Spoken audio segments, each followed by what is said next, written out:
कभी कभी जिंदगी आपको इतना तोड़ देती है कि आप खुद पर ही भरोसा करना भूल जाते हो। लेकिन कुछ लोग होते हैं जो टूटने के बावजूद इतना चमकते हैं कि दुनिया देखने पर मजबूर हो जाती है। आज मैं आपको एक ऐसी ही लड़की की कहानी सुनाने जा रहा हूं जिसे कभी बेवकूफ बिहारी कहकर चिढ़ाया गया, जिसने 10 साल में 17 बार घर बदले, जिससे हर मंच से रिजेक्शन मिला, लेकिन आज वे बिहार की सबसे युवा विधायक है। ये कहानी है मैथिली ठाकुर की। एक छोटी सी लड़की जिसकी आवाज इतनी मधुर कि सुनकर मन शांत हो जाए, पर पड़ोसियों का क्या शोर लगता था। इतना कि 17 बार घर बदलना पड़ा।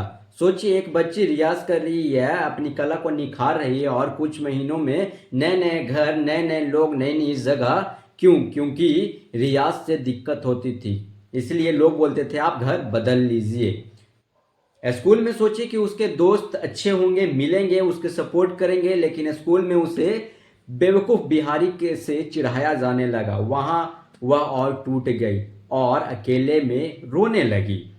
उसकी माँ बोलती है कि हमारे बच्चे किसी को परेशान नहीं करते थे, पर हमें बार बार घर बदलना पड़ता था ताकि ये शांति से रियाज कर सके। ये वे दर्द है जो बाहर नहीं दिखता, पर अंदर ही अंदर जिंदगी भर चुभता था। उसका सपना था सारेगामापा में जाकर विजेता बनना, लेकिन वहां से भी रिजेक्शन मिला। उसके बाद उसका सपना हुआ इंडियन आइडल में जाकर ट्रॉफी जीतना, लेकिन वहां से भी इसे रिजेक्शन मिला।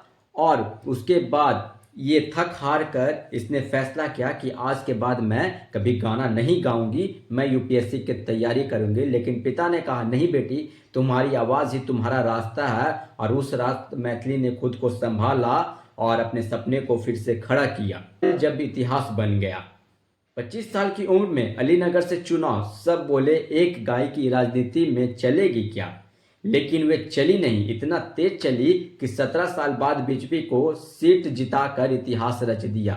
जिस लड़की को कभी बेवकूफ बिहारी कहकर चिढ़ाया गया था, आज वही लड़की विधानसभा में सबसे युवा विधायक बनकर बैठी है।